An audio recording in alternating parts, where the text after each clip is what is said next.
When I was 9, armed with nothing but a fruit knife, I rescued a group of rich kids overseas. After I was escorted back home, I unexpectedly learned that I was actually the youngest son of an incredibly wealthy family. There was no tearful reunion when I met my biological family. Instead, my wealthy mother greeted me with open disgust. "You can come back, but don't even think about bullying your little brother." Just when everyone expected me to burst into tears, I turned to my biological dad and asked, "Is she my stepmom?" Victoria Carter's face instantly flushed red. She shot to her feet and snapped, "What kind of thing is that to say? What are you talking about? How am I suddenly your stepmom? Aren't you? If I'm really your biological son, and you were the one who lost me, shouldn't you be happy to see me after all these years? Why do you treat an adopted son better than me? You don't even seem happy that I'm back." My voice was filled with nothing but innocent confusion. But that very innocence left every adult in the room ashamed. Victoria stood there, like a schoolgirl who had done something wrong, with no idea how to defend herself. Leo Carter clung tightly to Mom's leg and glared at me. "Don't talk about my mom like that. Mom is mine. You're horrible." Then he reached out to shove me. I simply stepped back, and Leo fell straight onto the floor. Victoria hurriedly scooped him into her arms and instinctively turned to scold me, but the moment she looked up and met my eyes, guilt flashed across her face again. "Where's my room?" I turned to Daniel Carter. Daniel paused. "Second floor, the room by the window." I nodded, then turned and headed upstairs, without paying attention to anyone else. Victoria stood up with Leo in her arms, her chest heaving with anger. What is that supposed to mean? He has no respect for his elders at all. He has absolutely no manners. And the moment he gets here, he starts bullying Leo. When her child had gone missing years ago, Victoria had fallen into depression for a long time. It was only after adopting Leo that she gradually recovered. She had poured all the love she had into him. Daniel knew she had become somewhat obsessive about it, so he could only remind her, "Ethan is your biological son too, and Dad has already acknowledged him as family. You need to treat him a little better." Victoria clearly wasn't pleased. "He doesn't look anything like my child." After coming all the way from the border, the unfamiliar surroundings had kept me instinctively on guard. I hadn't properly slept in days, and no matter how tough I was still only 9. The second I reached my room, I practically passed out. By the time I woke up again, it was already the next morning. At the breakfast table, because of Daniel's instructions, Victoria and Leo had deliberately slowed down while waiting for me. "It's already so late. My friends keep calling me Mom. I don't want to wait for him anymore." Leo held a glass of milk and pouted. Victoria affectionately pinched his cheek. "Go call them back first. We'll leave in a little while. If he still isn't ready, then we'll just leave without him." Just then, footsteps came from the stairs. Victoria looked up and saw me coming down. She immediately scoffed. "Sleeping this late, and making everyone wait for you before breakfast. You really have no manners," after complaining about me nonstop. She genuinely felt there wasn't a single thing she liked about this son, but she couldn't ignore her husband's instructions. "You'll be meeting Leo's classmates today, so remember to behave properly. They're all children from elite families, not like the people you knew in the countryside." I sat down and drank a glass of milk first, letting her finish her entire lecture, before calmly saying, "I'm not going. You don't have to wait for me." "What?" Victoria froze. At that moment, Leo came running back after finishing his phone call. He looked furious. "If you weren't going, why didn't you say so earlier?" "You made us wait forever." I calmly asked, "Did any of you ever ask whether I wanted to go?" "No, right?" Leo angrily tugged on Victoria's arm. "Mom, let's not take him with us. And don't buy him nice clothes or a new backpack either. Let everyone make fun of him when school starts." Victoria also thought I had gone too far, so she nodded in agreement with her adopted son. Then she took Leo and left without another word. With their annoying voices gone, I enjoyed breakfast much more. Just as I was about to leave the table, footsteps sounded from the staircase again. The butler stepped forward to make introductions. "Miss Carter, this is Ethan, your younger brother. He just came home yesterday." Chloe Carter barely bothered to raise an eyebrow. The butler glanced at me awkwardly. Clearly, he was already used to how emotionally distant this family was. He was only worried that I might have trouble adjusting. But when he turned back, he saw me staring intently at the laptop in Chloe's hands. I pointed at the glowing screen. That. Where can I buy one? You mean a computer?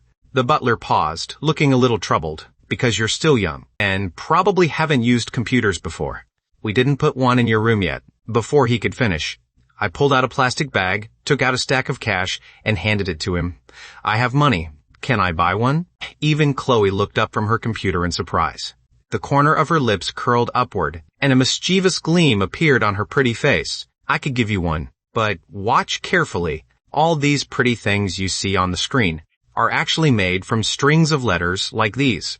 For example, like this. As she spoke, her fingers flew across the keyboard. Lines of code that looked like an alien language scrolled rapidly across the screen. See? Easy, right? Chloe pushed the laptop toward me. Even an idiot could understand something this simple. If you can't, then that proves you're stupid, and you're not allowed to call me your sister. If you see me outside, don't tell anyone you know me either. Got it? The butler kept wiping sweat from his forehead. Leo had been scared to tears the last time Chloe did this to him, and he still took a detour whenever he saw her. I was so short that my head barely reached the edge of the table, so trying to look at the laptop from below was almost comical. Chloe kindly picked me up and placed me in the chair. I felt around the keyboard with my fingers, tentatively pressing a few keys, then looking back at the screen as though even the letters needed to be carefully identified one by one. Chloe could barely contain her amusement. She crossed her legs and waited for me to break down and admit defeat, so she could mock me mercilessly afterward and satisfy her twisted little sense of fun. I copied the way Chloe had typed and slowly began entering characters. At first, I was pretty slow, but once my brain memorized where each key was, my fingers started moving faster and faster.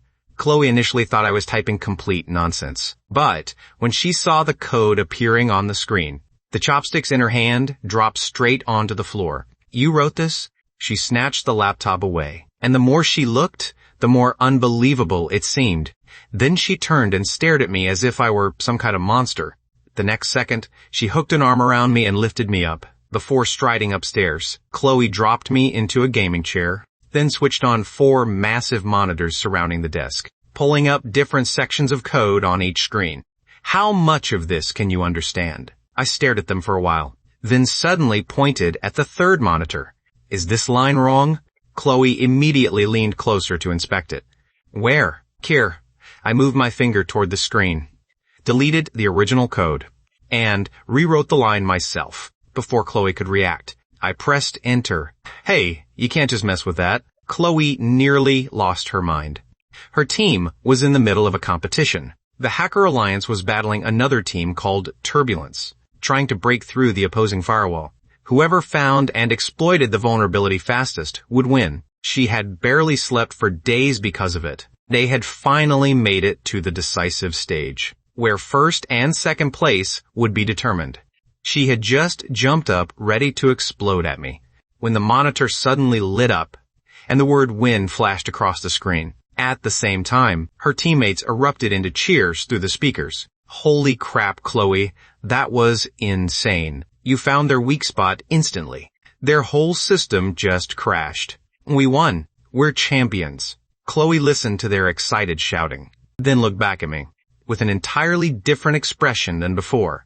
So, do you still want a computer? I'll buy you one. Chloe was in an incredibly good mood now, practically walking with a spring in her step. She quickly changed clothes, tucked me under one arm, and headed downstairs. It was my first time in such a crowded, bustling place.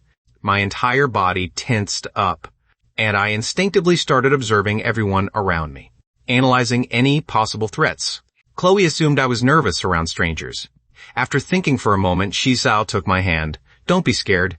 Your sister's right here. Chloe dragged me along through the crowd and headed straight for a store she knew at the computer mall. With a grand wave of her hand, she declared, "Bring me the best setup you've got." After that, Chloe hauled me toward a bookstore. Once inside, she followed the directory to the computer section and grabbed several beginner programming books before stuffing them all into my arms. These are for building your fundamentals. Your framework is way too messy. I hugged the books that were thicker than bricks. This kind of bookstore, something I had only seen at schools before, felt completely new to me. As I looked around curiously, I suddenly spotted a familiar figure.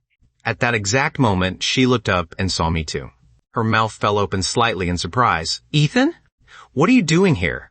I was planning to visit you in a couple of days. Have you been doing okay? The girl was tall and slender, and crouched down slightly as she spoke to me. She was basically the only person I knew in this city. I nodded. Yeah, I'm living with the Carter family now. I'm doing fine. Thanks, the girl smiled. That's good. But Chloe isn't exactly a nice person. So be careful she doesn't bully you. I shook my head. But before I could say anything, a hand grabbed me and pulled me protectively behind someone. Rachel, who are you calling a bully? Chloe appeared out of nowhere and stormed forward, grabbing Rachel by the collar. He's my little brother. What are you getting close to him for? Looking for a beating, Rachel? Let me see some ID. Chloe glanced at me again. You two came here together? Obviously. You think I came with you? Rachel looked a little surprised, but quickly smiled and raised her hands. It's a misunderstanding. Your brother and I came back from the border together. He helped me out a lot, so I just came over to say hi. It was hard to stay angry at someone who was smiling. Although Chloe still thought Rachel was fake, she finally let go with a disgusted look. Only an idiot like you could manage to get kidnapped. What good are perfect grades if you're useless at everything else? The three of us left the bookstore. Rachel then invited me to get ice cream. That stuff is ridiculously sweet.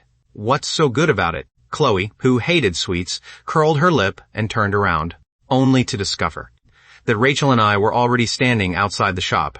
Rachel pointed at the menu and lowered her head toward me. Any flavor you like. I shook my head. I've never had ice cream before.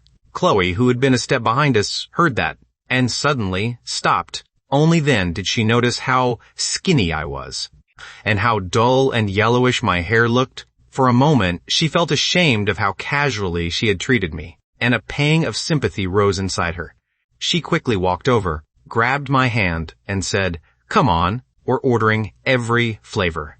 You can try them one by one." A few minutes later, inside the Haagen-Dazs shop, our table was covered with all kinds of ice cream, every single one piled in front of me. The sweetness made my eyes brighten, and Chloe immediately looked completely satisfied. Just then, a group of kids walked past outside the floor-to-ceiling windows. The most flamboyantly dressed boy among them suddenly stopped and looked inside. I immediately raised my head and met Leo's startled gaze. When the other kids saw Leo stop, they followed his line of sight and spotted the three of us inside. "Hey Leo, isn't that your sister? Why is she eating with some other kid? Didn't you say your sister spoils you the most? Come on, let's go inside and get her to buy us Haagen-Dazs too." The others immediately started egging him on. Naturally, Leo couldn't sit still after hearing that. He stared at the three of us, bit his lip, and said, "Fine, let's go in." The whole group of kids rushed into the shop. "Sis," Leo was the first to run over, day bag, and grabbed Chloe's sleeve, whining, "Why didn't you tell me you were coming out? We could have come together. My classmates all really like you too." "Yeah, Chloe." Leo said, "You're amazing at video games. Can you teach us sometime? Whoa, you ordered so much ice cream. Can you treat us too?" Chloe was immediately surrounded by a bunch of noisy kids, and their nonstop chatter gave her a headache. She shoved Leo aside and snapped impatiently, "If you want some, buy it yourself. It's not like you don't have money. Why are you bothering me?" Leo clearly hadn't expected Chloe to embarrass him without caring about his pride. His little face instantly turned bright red. One of the other kids pointed at me. "Then who's he? Why does he get to eat with Chloe?" The moment they started asking about me, Leo panicked and blurted out without thinking, "He's our nanny's son." The others immediately understood. When they looked at me again, their eyes were already filled with contempt. "Leo, your sister is really nice. She even buys food for the nanny's kid. Then why won't she buy any for us?" Before Leo could come up with an excuse, Chloe slammed her hand hard against the table. The loud bang made every kid jump. When they looked up again, Chloe's face had gone completely dark, and she was staring straight at Leo. "Who did you just call the nanny's son? You've been in the Carter family too long, Leo. Did you forget who you really are?" She grabbed Leo and yanked him toward her, then said in a low voice, "Everything you eat and use, even the Carter name you carry, was given to you. So what gives you the right to stand here and lie?" Leo had never seen her this furious before, and, being humiliated in front of everyone, made tears immediately spill down his cheeks. Chloe hated seeing him cry like that. She clicked her tongue in annoyance, and shoved him away. Then she pointed at me and announced to the group of kids, "Listen carefully. He is my biological little brother. If I ever find out any of you bullied him, I'll personally spank every last one of you. Got it?" Her fierce expression scared the kids stiff. Any thought of comparing themselves to me disappeared instantly, and they all ran off together. Leo was left behind rubbing his eyes, but nobody came to comfort him, so he could only glare at me. Before running off tearfully to find Victoria, Chloe looked toward the window, at her little brother quietly eating his ice cream, and an unfamiliar feeling stirred in her chest. Just then, a deafening bang erupted from the first floor, followed by screams. I immediately found cover and crouched down. Chloe and Rachel were startled too, and instinctively ducked behind the glass railing with me. What was that? Chloe's ears were ringing from the blast. I suddenly turned back, pressed a finger to my lips, signaling her to keep quiet, then whispered, "A gunshot." Rachel and Chloe both froze. They followed my gaze, and sure enough, in the middle of the chaotic first-floor lobby, stood a masked man, waving a gun around to terrorize everyone. "Everybody stay still," the man roared, then turned and violently smashed the glass display cases at a jewelry store. "Give me all the gold. Hurry." The employees shakily climbed back to their feet, keeping their hands raised as they opened the display cases, and even helped fill bags with gold. Is this guy insane? Robbing a jewelry store inside the World Trade Mall? Chloe frowned as she watched. Out of the corner of her eye, she noticed an employee secretly hitting the alarm. There was a police station nearby, so the cops would probably arrive very soon. Anyone with even half a brain would never choose this place for a robbery. Something's off about that guy. Rachel had noticed it too. She stared at the gunman's hand. It keeps shaking. He's probably been drinking. If the police rush in, I'm worried he'll do something even more extreme. Sure enough, just a few minutes later, a large number of police officers arrived at the scene. The moment they started speaking through a loudspeaker outside, the gunman instantly became agitated. He pressed the gun against an employee's head and screamed, "Was it you who sold me out? Was it you?" Before anyone could react, he pulled the trigger without hesitation. Bang! Another deafening gunshot rang out. Everyone saw a flash of blood, but luckily, the recoil knocked the gunman's aim off, and he missed the employee's head. The bullet only struck the employee in the shoulder, sending him crashing to the floor in agony. Even so, shocked cries erupted throughout the mall, with the children sobbing especially piercing. The gunman looked over and saw more than a dozen kids huddled together. He immediately strode over, grabbed one child, and pressed the gun against him. "What are you crying for?" "Stop crying." The three of us upstairs could see everything clearly. Those kids were exactly Leo's classmates, and at that moment, Leo was being held tightly by Victoria, who had just finished getting her nails done. She had him wrapped in her arms, while hiding behind a row of artificial plants. Chloe sucked in a sharp breath. How could we be this unlucky? Rachel immediately grabbed her, afraid she might do something reckless. Just then, I suddenly moved. Keeping low, I quickly slipped into a nearby store. Ethan, Rachel and Chloe were both caught completely off guard. They quickly waited until the gunman below wasn't looking, then carefully followed me over. I had entered a mountaineering equipment store, where even the owner was crouched beneath the checkout counter. I quickly locked onto what I needed, and grabbed a folding knife and a bundle of rope. As I passed the register, I also took a marker. Rachel rushed inside. "What are you trying to do?" I looked up at her, then down at my own hand, before handing her the marker. "You right." Rachel had no idea what I was planning, but I was already leaving, so she hurried after me again. We reached the rest area near the front of the second floor, where they suddenly saw me, facing the officers outside who were preparing to force their way in, with only the glass between us. Then I spread both arms, stopping them from breaking through the window. The people around us waiting to be rescued were frantic but too afraid to make a sound, so they could only stare. The moment Rachel came over, I grabbed her and pointed toward the officers outside. "Tell them there's only one robber. He's been drinking and already shot someone. He's holding a child hostage now." Only then did Rachel understand why I had taken the marker. She hurried to the glass window and quickly wrote down the information about the gunman. Sure enough, one of the officers hanging from a rope outside froze, then immediately spoke with his superior over the radio. Also, I think he has explosives on him. I saw a fuse, but the color looked strange. What? Rachel blurted out. Both she and Chloe instantly broke into a cold sweat. Chloe hurried a few steps closer, then crouched down in front of me. What color was the fuse you saw? Multicolored. The ones I saw at the border were always gray, or earth-toned. Then it's probably replica tactical gear from a game shop. That stuff has been really popular lately. Some of it can be modified into real fuses. Chloe looked seriously at Rachel and gave her a small nod. Rachel immediately understood. The next second, she wrote another message on the glass. The robber has explosives. At a time like this, her wording couldn't be vague. Otherwise, because of how young we were, the police might not take the warning seriously, and more people could end up getting hurt. That final message made the officers outside talk over their radios for a long time. I tugged on Rachel's clothes again. My young voice was unnaturally calm. Go undercover. I'll support you. What? Rachel and Chloe both froze. Then, in perfect unison, they said, no. It's too dangerous. Letting a 9-year-old face an armed robber sounded completely insane. But then another child's crying came from the first floor, followed by the gunman's irritated shouting. The entire mall was trapped in suffocating tension. There's no time. I bent down and tucked the knife into my sock, then grabbed the rope and ran. Rachel and Chloe weren't prepared and failed to stop me again. Damn it, write it down. Chloe smacked Rachel on the shoulder, then hurried after me herself. Rachel was terrified something would happen to me, so gritting her teeth, she wrote what I had just said on the glass, then squeezed her eyes shut and ran after us too, leaving several stunned police officers outside. At the second-floor glass railing, I found an angle where the gunman below had his back to me and tied the rope securely around the railing. Chloe reached out to help, but quickly realized my movements were extremely fast, and the knot I tied was both complicated and solid.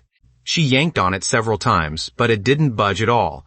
When she saw me about to grab the rope and climb over the railing, she nearly jumped out of her skin. Hey, at least use a harness. Clip yourself in or tie it around your waist. I'll lower you down. Rachel, who had just caught up, hesitated for a moment, then quietly asked, You're sure you can do this, right? I turned toward her and silently nodded. Only then did Rachel let out a long breath. She pulled Chloe's hand away and told me, Then be careful. That was the first time anyone had ever said those words to me. I looked at Rachel for an extra moment. Then I lightly grabbed the rope, and before either of them could even blink, I slid straight down to the first floor. Rachel and Chloe leaned over to look, but my tiny figure had already disappeared into hiding. Forget the armed gunman. Even among the crowd, very few people noticed me. Those who did could only stare in disbelief, with no idea what was happening. Chloe watched me crouch low, weaving silently through the crowd, and slowly making my way toward Victoria and Leo. Suddenly, she grabbed Rachel's arm and asked in a panicked voice, Did I make a mistake? He only just came home.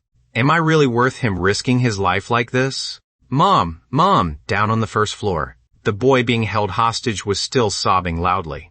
The drunk gunman's temple twitched violently. He roared irritably, Shut up, did you hear me? Or I'll kill you right now. When he pressed the gun directly against the child's head, the surrounding crowd couldn't help gasping.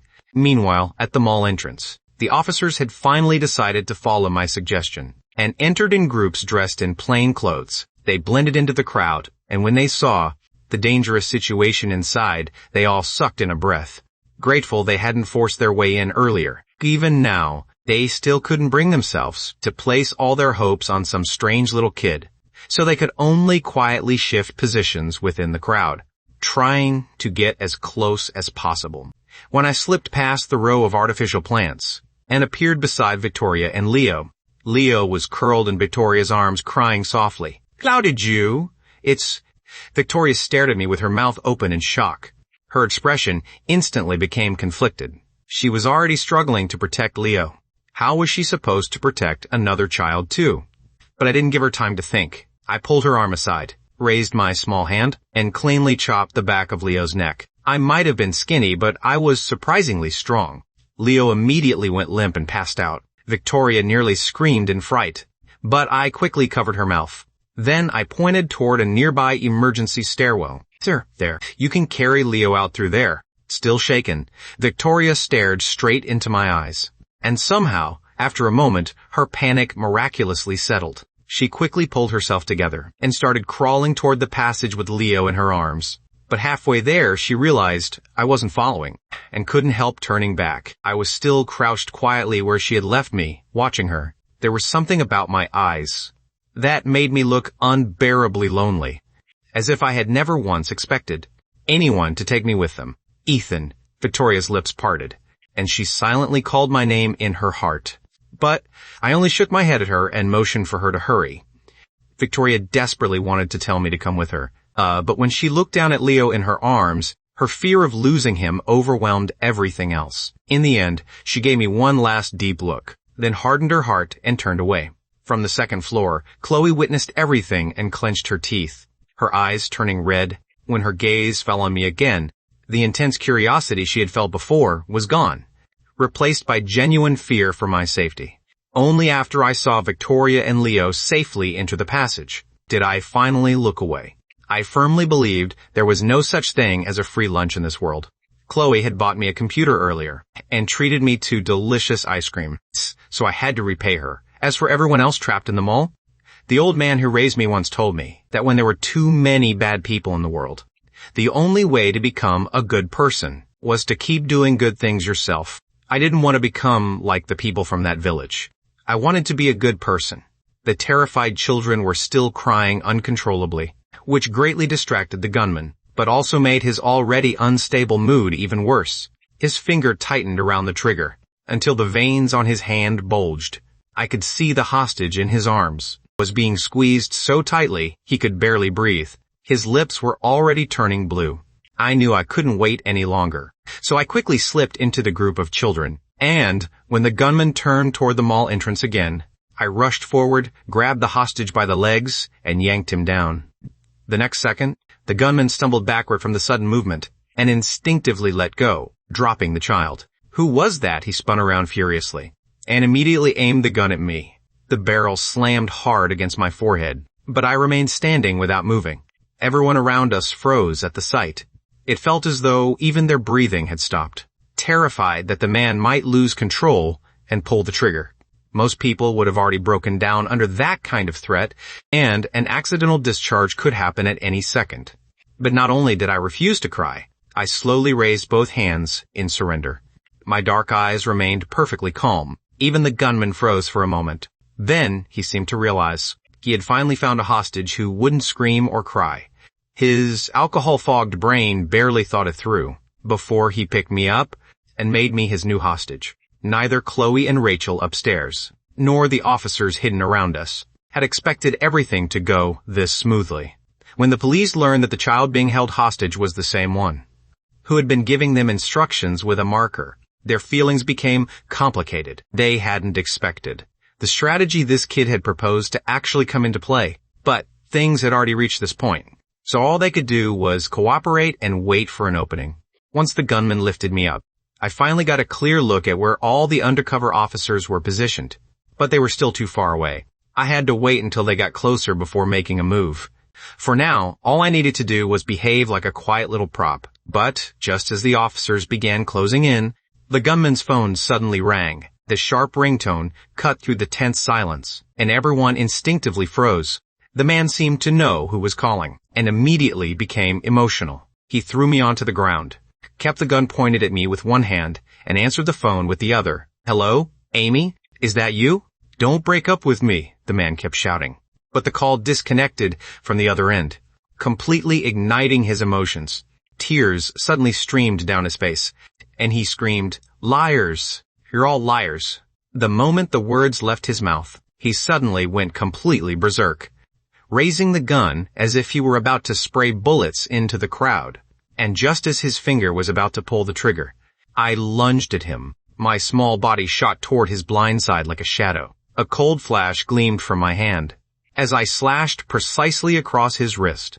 The moment his scream rang out, the gun dropped from his hand, and he collapsed to the floor, convulsing. Out of the corner of his eye, he saw people rushing toward him, and despair flashed across his face. Somehow, he found another burst of strength and reached for the gun with his other hand, trying to angle the barrel toward his own stomach.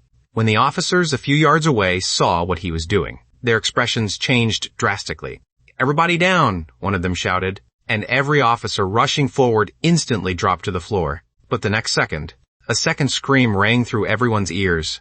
They instinctively raised their heads toward the sound and saw me kneeling beside the gunman, with the folding knife raised high in my hand, a trail of blood droplets flying from the blade. His other wrist was now drenched in blood as well, leaving him completely unable to do anything.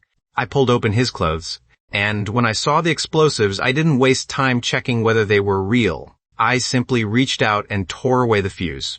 Then I stood up and kicked the gun away, before quietly looking at the dozen officers around me. Every one of them was stunned, speechless by the smooth sequence of movements I had just made. They couldn't say a word, and simply stared up at me. There was blood splattered across my face. If I hadn't been so young, they might have mistaken me for some cold-blooded professional killer.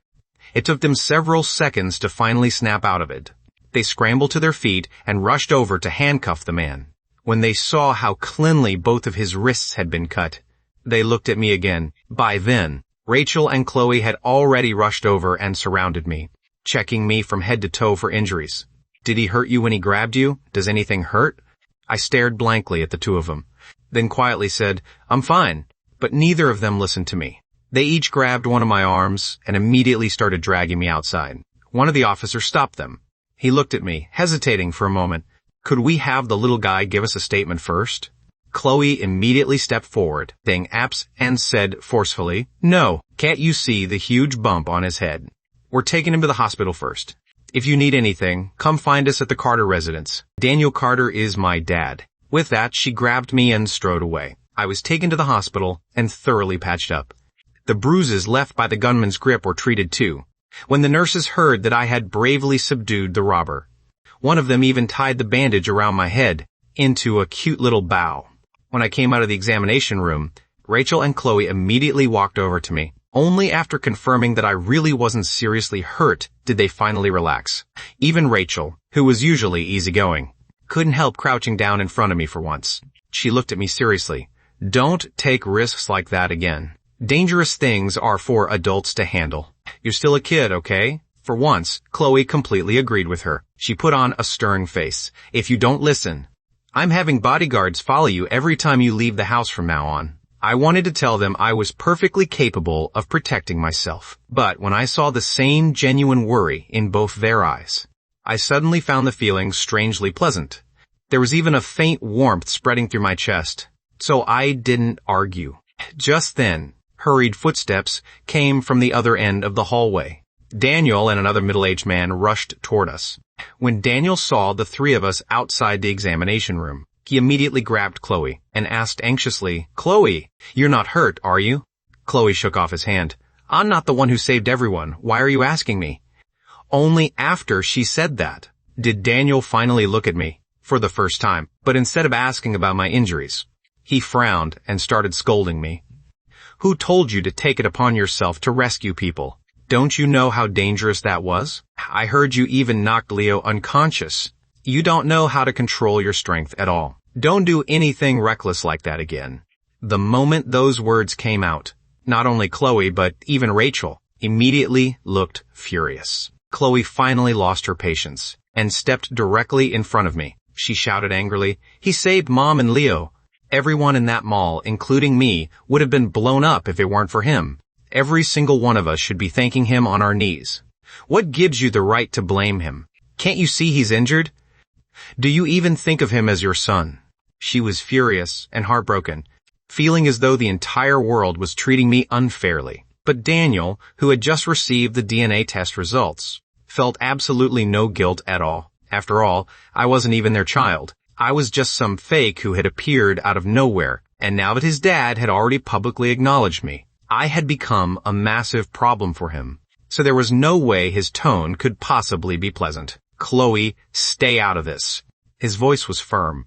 He pushed Chloe aside. "He's been running wild outside for years. If nobody teaches him properly, he'll cause serious trouble sooner or later." He started stepping toward me again. but a second figure moved in front of him. Daniel, there's no need to be so harsh. The middle-aged man who had remained silent until now placed a hand on Daniel's shoulder and smiled gently. The kid just went through something terrifying. If you want to discipline him, you can do it later. If seeing him right now only makes you angry, why not let him stay at my place for a few days? I actually like this kid quite a bit. Rachel's eyes immediately lit up. Dad, I was just thinking about inviting Ethan to our house too. Why not let him recover at our place? Her dad still wore his usual friendly smile. Dan nodded. Sure. Your mom is always saying she wishes she had a son. He can stay with us for a few days. Both father and daughter had a very good impression of me, and were surprisingly welcoming. I originally thought that considering the business relationship between their family and the Carters, Daniel would be happy with the suggestion. But instead, he hesitated, and the smile on his face stiffened as he refused. No need to trouble you, Michael. This kid is too troublesome. He should stay home and recover. My dad will be taking him over there soon anyway. Seeing how firm Daniel was, Rachel and Michael had no choice.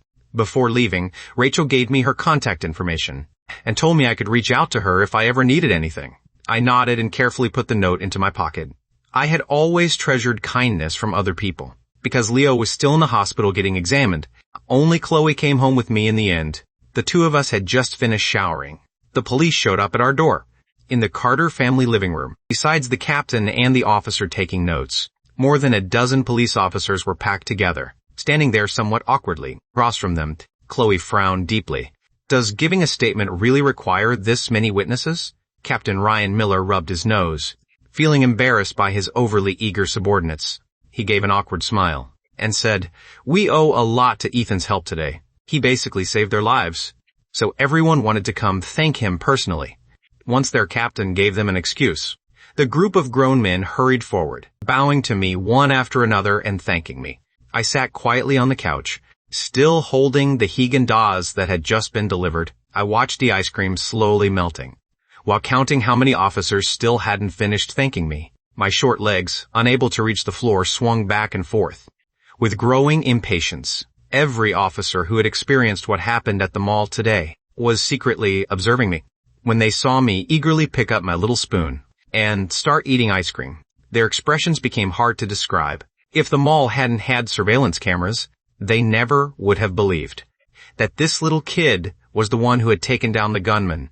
Captain Miller was surprised too, but he had seen enough in his career to stay composed. After reminding his officers to get back in position, he finally asked when the first gunshot went off. Were the three of you together? Chloe nodded and answered first. We had just finished our ice cream and walked out of the shop. What was your first reaction? To hide, obviously, Chloe answered as if it were the most natural thing in the world. Captain Miller still wore a smile, but his eyes had become much more observant. Most people who hear a loud noise would instinctively look for where it came from or try to see what happened, rather than immediately take cover. So, did you recognize it as a gunshot right away? Chloe froze. Now that she thought about it, he was right. And, back then, she hadn't actually been the first person to take cover. If I had, but she instinctively felt that saying so might cause trouble for me. So she frowned irritably. What exactly are you implying? Do you think we were working with a robber or something? Don't misunderstand. We're only asking routine questions. Captain Miller had handled cases for years and immediately noticed that Chloe was avoiding the question, but he wasn't in any hurry. He smiled, intending to slowly work his way around to it. Just then, I spoke up while quietly eating my ice cream. I recognized it. It was a gunshot. The entire living room instantly fell silent. Everyone's eyes turned toward me. Captain Miller narrowed his eyes slightly as he studied the calm child sitting across from him. You've heard gunshots before? Where? I licked some ice cream from the corner of my mouth, at the border. Only then did Captain Miller remember that the information in my file stated I had once been kidnapped and taken to the border. The criminals involved had definitely carried firearms, but he wasn't sure whether they had ever actually fired them, because before they could be captured, every one of them had died in a fire. You reacted very quickly. He closed the file and casually continued talking to me. So, what made you think of getting rope and a knife? The man had a gun and explosives. Weren't you scared? Chloe, sitting beside me, immediately sensed something was off. She disliked the leading nature of his questions even more, and was just about to interrupt when she heard my childish answer. I was scared, I nodded, my small face completely serious. But if I didn't do anything, more people would have gotten hurt. I promised Grandpa that I would become a good person who helps others. My voice still carried the innocence of a child, yet everyone in the room froze. From his many years of investigative experience, Captain Miller could tell that the child in front of him wasn't lying. I truly meant every word I said. The determination in my dark eyes left him shaken. And suddenly he couldn't bring himself to continue questioning me. Even Chloe was visibly moved. Her hand unconsciously reached out and rubbed my head. Who was Grandpa? I tilted my head, unsure how to explain, and finally gave a vague answer. The person who raised me. I was an orphan. Grandpa found me and gave me food, but I never knew his name. Chloe caught the brief flicker of longing in my eyes and immediately comforted me. If you miss him, we can bring him here. With the Carter family's wealth, supporting one more elderly person would be nothing. But I shook my head and lowered my eyes to the melting ice cream in my hands. Give need. He's already dead. He was killed by a criminal's gun. I used 50 yuan to buy some wooden boards and buried him on the mountain myself. That was the first time I had worked as a lookout in the ravine behind the village, helping them shake off 3 police cars chasing them. Although the villagers working with me took most of the money, the remaining 50 yuan was handed to me personally by those men. Kid, you look pretty sharp. You've definitely got the talent for this kind of work. Shame you're still a little too young. The man in the driver's seat smiled at me while smoking a cigarette. Blood kept pooling in the back of the truck, giving off a horrible stench. I heard they were transporting illegally stored frozen meat. That could make people sick or even kill them if eaten. I only wanted to bury Grandpa. I didn't want to go with them. When the man saw me cautiously backing away, a strangely genuine smile appeared on his face. You grew up in a place like this. Your fate was decided a long time ago. Once you become a lookout, you'll be a lookout for the rest of your life. You're no different from us. Understand? I understood, but I refused to accept that fate. I didn't want to become a bad person. So later, I drew out the route those people planned to use to escape and handed it to the police. I told them there was a weak point at the border where they could intercept those people. In the end, the illegal meat never reached the city, Jod, and those men were arrested. One day, I happened to pass by the checkpoint and saw a picture posted outside. It looked like it had been left there for me. I copied down the words on the picture, then went back and asked someone what they meant. That was when I learned the 2 words said, thank you. Looking at that picture, I thought maybe I really did count as a good person. Chloe nearly broke down after hearing me describe it all. In such a casual tone, she turned around and glared at Captain Miller. Captain Miller looked embarrassed too. He checked the file carefully and saw that although I was already 10, the little boy in front of him was painfully thin. It was obvious I had suffered a lot. To grow up in such a harsh environment and still keep such a pure heart, even risking my life to save others, made my harsher actions toward the gunman understandable. In the end, he no longer had the heart to keep questioning me. He led his officers to thank me once more at the door, before leaving in a hurry. What kind of cops are they? They can't even handle a case properly, but they sure know how to interrogate the people who helped them. Chloe had completely lost any good impression of Captain Miller and his officers. She complained the entire way while pulling me back inside. When she looked at my skinny wrists, she immediately ordered the kitchen to make even more food. By the time Daniel brought Leo and Victoria back from the hospital, they walked in to find the dining table covered with food. Their usually proud and aloof daughter was hovering around me like an overprotective mom. Daniel and Victoria both felt strangely jealous, because Chloe had never treated either of them that way.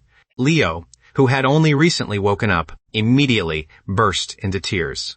He threw himself into Victoria's arms and complained, "Mom, why does Chloe like him but not me? He hit me today, too. It hurts so much. It hurts so much." Victoria tried to cover his mouth when she heard that, but it was already too late. "Oh, so you really didn't explain a single thing to him?" Chloe straightened beside the table, her face full of sarcasm. She stared at Leo's tear-reddened eyes. "You want to know why I like Ethan, and not you?" Because when that gunman took over the mall, Ethan saved everyone, including you and Mom, and all those little friends you love showing off in front of. Meanwhile, all you did was hide in Mom's arms and cry. Ethan saved your life, and you still turned around and blamed him. Victoria couldn't bear listening anymore, and tried to play peacemaker. That's enough, Chloe. Your brother was frightened too. Everyone is safe now, so stop bringing it up. Chloe looked at her mother with deep disappointment. It was because I saw you two from upstairs, and Ethan was afraid I'd do something reckless, that he went down first to save you. You took Leo and left. Do you even know Ethan had a gun pointed straight at his head? He could have died right there. Mom, you and Leo should be on your knees thanking Ethan. So what right do you have to tell me not to bring it up? They had never seen Chloe this emotional before. For a moment, everyone stood there stunned by her words, not knowing how to respond. I was the one who raised a small finger and pointed at a dish on the table. Then I quietly told her, I want that one. Only then did Chloe wipe her face and turn around to put some food on my plate. She asked curiously, you seem to really like fish. Did you used to live near the ocean? I shook my head. There weren't any fish at the border. Sometimes refrigerated trucks carrying fish would pass through, but they usually had things hidden inside the fish. I've never eaten seafood before. I just think it tastes really good. Slow down. Watch out for the bones. Chloe nearly panicked when she saw me swallow a mouthful of fish whole. It scared her badly, and she immediately focused all her attention on watching me eat, leaving her no time to argue with Victoria and Leo anymore. Leo still wanted to say something, but Daniel stopped him and took Victoria and Leo into the study. The DNA test results are back. He handed the report to Victoria and had her read it with him. Victoria stared at the report, her expression growing strange. Is there something wrong with the test? He isn't biologically related to us. He isn't our son. When she turned to the final page and saw the conclusion, Victoria cried out in shock. Leo's eyes immediately lit up, and he jumped to his feet, excitedly shouting, he's not part of our family.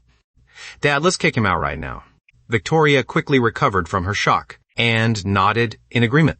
No wonder I could never feel close to him. Who knows where this imposter came from? Honey, why didn't you expose him earlier? You even let Chloe wait on him like that. Mother and son were both filled with righteous indignation. But behind the desk, Daniel remained silent for a moment, before saying, we can't send him away. Why? Victoria and Leo asked at the same time. Because the real Ethan most likely died at the hands of the kidnappers. My dad wants Ethan back. So this boy will be the Ethan he gets. Daniel pulled out a cigarette and looked through the thin veil of smoke at the mother and son across from him. His voice was heavy. So he has to be Ethan. And Ethan is the only person he can be. Once he inherits the old man's estate, I'll send him away from the Carter family. This family will still have only one son, Leo. You don't need to worry about him taking anything that belongs to Leo. Although Victoria had just learned that her biological son was probably dead, she only felt a little sadness. What she felt more strongly was relief, that her family would remain intact and wouldn't be torn apart. So mother and son walked out hand in hand and ran into me near the staircase. For once, they even smiled at me. Leo C. invited me. School starts the day after tomorrow. We're in the same class. I can take you to school then. I gave no real response. After returning to my room, I opened the textbooks and picture books I had bought that day and rapidly memorized new words as I flipped through them. By bedtime, I could already read the picture books on my own. Early the next morning, before I was even out of bed, someone knocked on my door. Ethan, are you awake? Chloe called out, then impatiently pushed the door open. The moment she saw the unopened computer box in the corner, she became furious. What's so interesting about those childish books? You should be using that brain of yours for something useful. Don't waste it, understand? As she spoke, she hurried over to the box and assembled the computer in no time. There's a competition happening in our region right now. I'm officially inviting you to join. If we win, you can have all the prize money. The first thing she did after turning on the monitor was open the competition page. I stared expressionlessly at the words hacker audience displayed on the screen and asked, this is what you call doing something useful? Chloe gave an awkward chuckle. Fighting back against people attacking us counts, doesn't it? It's practically patriotic. This hacker counterattack had started because hackers from another country attacked the Capitol's network and targeted its cybersecurity systems. They had not only broken through the defenses, but had openly written an insulting phrase across the official homepage, and everyone knew that particular insult was a historical sore spot for people in our country.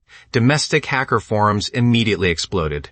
Before the authorities had even announced a clear response, we had already decided to show the world what we were capable of. We had ranked first in the earlier rounds, so this time we were one of the main teams, specifically assigned to handle the American side of the network battle. But most of us are still beginners. So honestly, we're not very confident. Chloe looked a little embarrassed as she said this. I wasn't particularly interested in the prize money, but the idea that programming code could be used to attack someone fascinated me. So the first thing I asked was, how much time do we have before it starts? Chloe checked the time. 6 hours until the main attack begins. I nodded, then opened the programming books we had bought yesterday and started reading. Chloe was afraid I might run into something I didn't understand, so she simply stayed in my room. She even had the housekeeper bring breakfast upstairs. Victoria got up early to do yoga, and when she heard about it, she merely curled her lip without saying anything. After the two of us finished breakfast in my room, I was still slowly sipping a glass of milk, while Chloe had already opened her computer and contacted her teammates. Chloe, how are things on your end? Didn't you say you were bringing in an expert? Is the expert there yet? Chloe watched the situation unfold, while reassuring them, relax. He's already here. He's reading right now. The moment they heard the expert had arrived, everyone on the other side became excited. The legend is here? Where? Hurry up and let us see him. Chloe had been dying to show me off, so she immediately turned on the webcam, bringing both herself and me into frame. Well, see him now? The people on the other side stared carefully, then suddenly noticed something was wrong. Why does this expert look so small? Chloe glanced at me, who barely reached her waist, and nodded. Yeah, the little guy is still growing. Can't you see him drinking milk? Nobody on the other end knew how to laugh at that. Someone awkwardly went along with it. I guess he's another young genius like you, Chloe, and he's even studying this early in the morning. Chloe multitasked as she casually answered, Of course. He doesn't even understand basic programming yet. So obviously he needs to cram. The other side instantly fell into dead silence. After a long while, someone finally spoke. Chloe, don't tell me. The expert you found is a kid who's never even read a programming book before. Relax. If he says he can do it, then he can. Chloe confidently patted her chest. Do you even understand the situation? We're talking about breaking into an official American website. Don't you know? Their technology and cybersecurity are among the best in the world. If we fail, that's one thing. But if we get caught, we could go to prison. You're a rich heiress. Your family can protect you. But we don't have anyone covering for us. Whoever wants to play this stupid game can play it. The entire team completely lost their nerve and quit on the spot. At first, Chloe thought they were joking. But when one after another logged off and never came back, she realized they were serious. This team had originally been formed while she was at the National Research Institute, and many of its members were doctoral researchers there, he called them, but they were firm about refusing to participate anymore. Chloe immediately cursed. You bunch of cowards running away before the fight even starts. Who the hell was the one shouting that we had to take first place? Now that we got first, you're suddenly too scared to keep fighting? If you'd said that earlier, I wouldn't have wasted my time playing with you. With that, she slammed down the phone and blocked every single teammate. Afterward, she slumped dejectedly into her chair, then turned toward me, still seriously reading beside her, and gave a bitter smile. She reached over and covered the page in front of me. Stop reading. The operation's canceled. We're not doing this anymore. I looked up in confusion. What happened to being the light of justice? Chloe remembered the grand speech she had given me earlier, and felt embarrassed for a second. She sighed helplessly. Being the light of justice isn't that easy. Even adults back down when they're scared. What can the two of us possibly accomplish alone? The authorities will probably just issue some strong condemnation to save face, then quietly let the whole thing fade away. The more she thought about it, the more pointless programming suddenly felt to her. If I can do it, will you still join me? What? Chloe slowly raised her head and stared at me. Then she saw the determination in my eyes, and the dejection vanished from her face. She slowly sat upright. Fine! Then this time, we're going big. She opened the computer and immediately posted on the forum, "WE will fire the first shot." Originally, it was only meant to be a post to boost morale, but very quickly, hackers who had caught wind of it started mocking them in the replies. Seeing those idiots, Chloe got so angry she almost rolled up her sleeves and started smashing the keyboard. But when she looked down and saw me studying seriously beside her, it was like someone had injected her with a dose of common sense, and she instantly calmed down over the next few hours. Yeah! She also began seriously researching different ways to attack the website, along with various strategies for safely covering our tracks afterward. At 2 in the afternoon, the forum post had already turned into a towering thread of ridicule. I closed my book, sat down at the main computer, and opened all 4 monitors. Our target was the official website of the most technologically advanced country in the world. At first, nobody took it seriously. Some even thought our team had already fallen apart, and that the post was nothing more than empty complaining. Then someone suddenly replied, "Holy crap! The American government website is down. Go look." Everyone thought he was joking. But when they switched over to check, they were all dumbfounded. The massive White House website had been transformed into a sea of traditional Chinese red, covered with blooming peonies. It looked like an over-the-top prosperity greeting card. The entire tone of the forum instantly changed, and soon everyone noticed the original poster had appeared again. First, shot, just 2 simple words, and suddenly everyone went silent. Only then did they belatedly realize that the attack had happened at exactly the agreed time, and it had come from the first strike team. Most importantly, they had actually succeeded. Everyone was caught completely off guard. There was no time to figure out exactly what had happened. They could only scramble to prepare for the attack missions assigned to their own teams. Chloe casually posted her final reply, then leaned comfortably back in her chair and started whistling. She couldn't stop herself from grinning like an idiot. Then she looked beside her, at me still seriously studying programming from pictures on her phone, and laughed. "How did that little brain of yours even come up with this? You didn't leave any words, and you even used such a ridiculous picture." I was laughing so hard, my stomach hurt. I tilted my head toward her, my eyes full of confusion, because I can't read their language. As an elementary school kid who had only just started learning Chinese characters, English really was a little difficult for me. I raised her phone and said very sincerely, "You told me this was a greeting picture, and the flowers are really pretty." Chloe pretended to cough. "Bolt and rhymes." Earlier, I had asked her how I should greet the other side, and she had thought I was joking. So she deliberately sent me an old-fashioned greeting meme. She hadn't expected me to take her completely seriously. Still, it had somehow worked out perfectly. After that, I became even more diligent, carefully editing the image directly on their official website, while simultaneously blocking every attempt they made to restore the page. To me, it was probably just something I did along the way. But the technicians on the other side were clearly about to lose their minds. Chloe checked the Capital's official social media account and saw several comments written in English. She replied to them one after another with complete disdain. Where was all this talk about peace earlier? Soon afterward, the FBI's official account released a statement announcing that they would aggressively pursue everyone involved in the cyber intrusion. Chloe glanced at the small program running in the bottom right corner of the computer, then turned to me. "Is this anti-tracking system really reliable?" I didn't give her a definite answer. Instead, I shook my head. "I don't know. So I need to make the picture look prettier."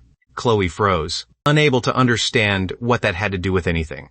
I thought for a moment and answered, "If it looks nice, it seems more sincere." Chloe suddenly felt that I was almost painfully sincere. But the adult world was far more complicated than I imagined. At that moment, she sat up straight, carefully watching every update about the American tracing operation, terrified that someone might come knocking on our door at any second. I noticed that she was scared, so I stopped typing and turned to her. "If you're afraid, you can quit. Even if they catch me, I won't give you up." Chloe turned and met my unwavering gaze. Suddenly ashamed of the hesitation she had just felt, she gritted her teeth. "If a little brat like you isn't scared, what am I scared of?" Worst case, your sister goes to jail with you. She clenched her teeth and pulled herself together again. But as I looked at her, I wanted to tell her that we were different. She had a family. If something happened to her, there would be people who would grieve for her. But I was an orphan, with nothing tying me down. Even if I died, nobody would care. Just then, someone sent Chloe a private message on the forum. She opened it and discovered it was a hacker from another strike team. Hey, what anti-tracking system are you guys using? Hello, hook me up with one too? Chloe recognized the user ID. It seemed to belong to someone who had mocked her in the thread earlier. So she immediately shot back with a sarcastic reply. But less than 2 minutes later, another person came asking for the system. Chloe immediately became confused and asked, "Why is everyone coming to me? Why not ask Dark Emperor?" Unexpectedly, the next second, the other person replied, "Dark Emperor was the first one caught. Looks like the Americans developed a new tracking program and secretly sold it to other countries. We barely got in before they started chasing us like dogs. You guys are the only ones who haven't had any trouble." By the time Chloe finished reading, her expression had become almost surreal. She slowly turned her head and stared blankly at me. She never could have imagined that while she had been terrified and wondering whether I was reliable enough, she had actually been hiding inside the safest harbor of all. "Ethan, you're seriously. Pizza and a mashin." She suddenly lunged forward and pulled me into her arms. If I hadn't resisted so strongly, she probably would have kissed me, hugged me, and lifted me into the air. Now that the crisis was completely over, she finally had the energy to care about everyone else. After explaining the whole situation to me, she didn't forget to add, "Of course. We'd be completely justified if we refused to give it to them. They were the ones who looked down on us first, so don't feel guilty about it."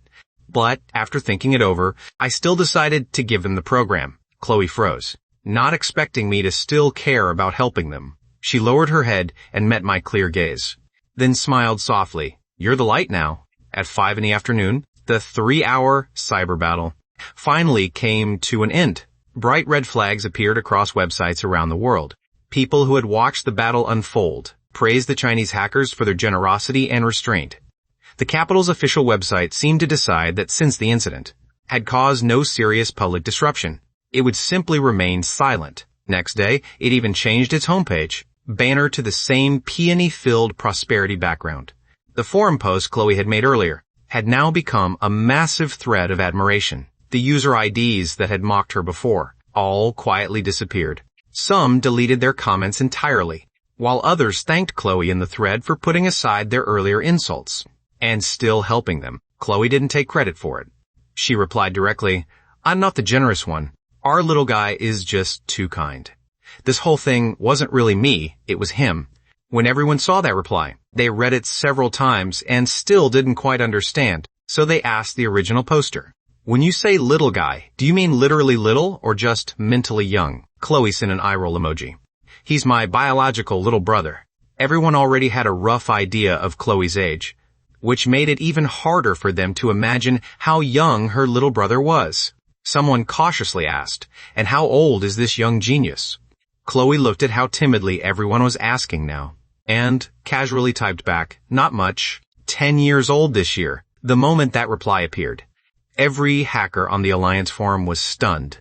This group of people who all considered themselves geniuses had never imagined that the person who had led them through this global cyber battle was a 10-year-old child. That night, after showering, Chloe knocked on my bedroom door and found me curled up on the bed, reading a fairy tale picture book. For a moment, even she felt dazed, wondering whether everything that happened during the day had actually been real. When she noticed me looking at her, she finally snapped back to reality. She cleared her throat twice. I came to ask whether you want to sell that little program. Is it worth money?" "Yeah," Chloe smiled, and pointed at the plastic bag I treasured beside my bed. "Probably more than 10 times what you have in there." My eyes immediately lit up. I nodded. "I'll sell it." "Fine. I'll have the money transferred into my account first. Tomorrow I'll take you to open your own bank account." Chloe made an okay gesture, then closed the door and left. I imagined 10 plastic bags filled with that much money, and a smile slowly appeared on my lips. It made me much happier than reading storybooks. The next morning, I got up early and washed up. After finishing breakfast, I obediently sat on the couch waiting for Chloe. Daniel, who was rushing off to work, and Victoria, who was doing yoga, were both surprised when they saw me. Daniel even asked with concern, "Ethan, why are you up so early?" I held a glass of milk in my hands, and quietly answered, "Waiting for Chloe." Hearing that, Daniel's brow tightened almost imperceptibly. Then he smiled and corrected me. "You should call her your sister." I turned my head and stared at him without saying anything. My dark eyes seemed capable of seeing straight through him, making Daniel instantly uncomfortable. The next second,